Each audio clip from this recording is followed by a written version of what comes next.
This demo intends to give a generic overview of our core bank database, the procedural programming language MUMPS, as well as the object-oriented PSL language, all of which are used as part of ING core bank solution. GTM is a NoSQL key-valued transactional database engine. It is also an application development platform and a compiler for M language, meaning you not only have the database there, but on top of it, you also have the possibility to create your own programs to manipulate, access, delete, update your database.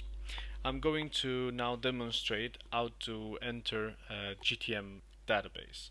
In this case, I have a container running on Docker, and I'm going to access it via the terminal through an SSH connection to my container. First thing I have to do is to go to the installation location of my GTM instance. I'm going to load GTM, and to enter GTM I just type mumps and then -direct, and I'm already into the GTM prompt. GTM has only two data types, canonical numbers and string. And a string is an arbitrary sequence of bytes including null. For example, if you have the following, GTM will understand that this string is actually a number, so it displays the correct answer to the operation. There are two types of variables in GTM. You'll have persistent data called global variables, and you'll also have local variables. What distinguishes both of them is that global variables are represented with a caret sign. So let's say that we want to set our global variable xyz into the database. Quite often the global variables, they will contain subscripts. So picking our global variable, we can now add one subscript to it,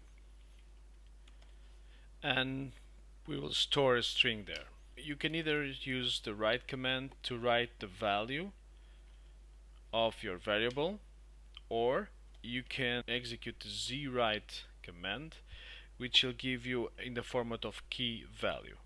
So we'll have the key and the value. If you want to see all the subscripts, you can just type zwrite and only the global name, and it will display you all the existing subscripts for your global variable. You can, in GTM, you can have up to 32 subscripts, and they can be numbers or strings. So for our second subscript, we'll use a string, and we will use a more complex record. In this case, I have this record that is separated by pipes. This is the common separator used in the database to distinguish different values stored on the same record, which they will function more or less as a column. So you can think of each of the p's that you see in the record as a column, and to retrieve them we make use of intrinsic function called piece. We specify from where we want to retrieve it, what is the separator that we are using, and the position that we want to retrieve. In this case, we will retrieve the second position of the record on our second subscript of our global variable xyz.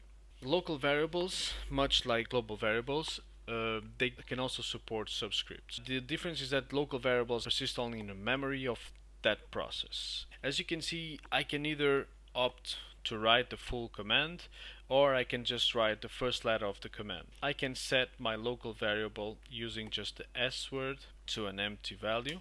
It also supports subscripts, and it also supports strings as a subscript and complex records as the value. And again, if you want to retrieve a specific value from the record, you can again use just the first letter of the intrinsic function, the separator that you're using, and the position that you want to retrieve. And there you have it. If I stop my process and restart a new one, my variable will no longer exist, while my global variable still persists. I will now proceed to give you an example of how a mumps code would look like, and we'll create the hello world. We have our function called hello, no parameters are taken, and we're just going to write into the screen hello world, and we're going to give it new line and quit. We now need to link the mumps file, because mumps file is then compiled into an object file, and what gets executed is actually the object file. So we have to use the zlink command. So now if we go to execute our function in our program, we'll have it written like this. And much like on the GTM prompt, if you enter the program, you can also use just the first letter to get the same result. A little mistake. If I don't link it, I will still have the old, because I did not create a new object file. And as soon as I link it, then I'll have the new execution. So I also made reference to a language called PSL, an object-oriented language PSL. Well, this language is a framework that runs on top of the mumps language, and then it adds the object-oriented language features like concepts like classes, methods, encapsulation, inheritance, etc. However, PSL code is then translated into mumps code, which in turn gets linked into an object file.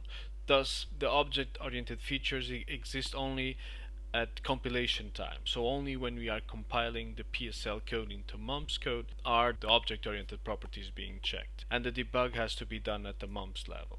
In our development cycle, me specifically, I'm using VS Code, and there is an extension which is called the VS Code PSL plugin, which aids you in creating PSL code. So I already have set up here a project, and I'm going to create a new PSL file.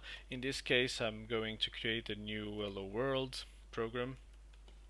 In PSL, you always have to start declaring the package into which your program will fall into.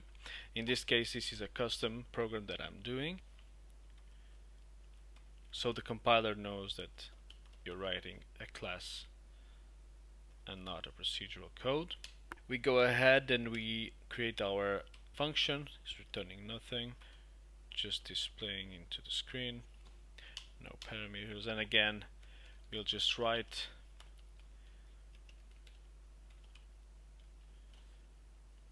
followed by a new line and a quit. In this case, I'm going to test compile from VS Code. I will then send to my GTM process that I'm running here. I'm going now to link it so I can have the mumps and the object file, and in order to execute it, I can execute it the exact same way as I did for the mumps code, but in this case I'm going to execute the PSL code, which then displays the message. I can also edit the PSL file from GTM, you can see here, and I will now show you how this code gets translated into mumps. So this is basically what we wrote, hello world and a quit. It gets translated into mumps and it only uses a single letter instruction, but then it adds all these other methods that make the object-oriented concept possible.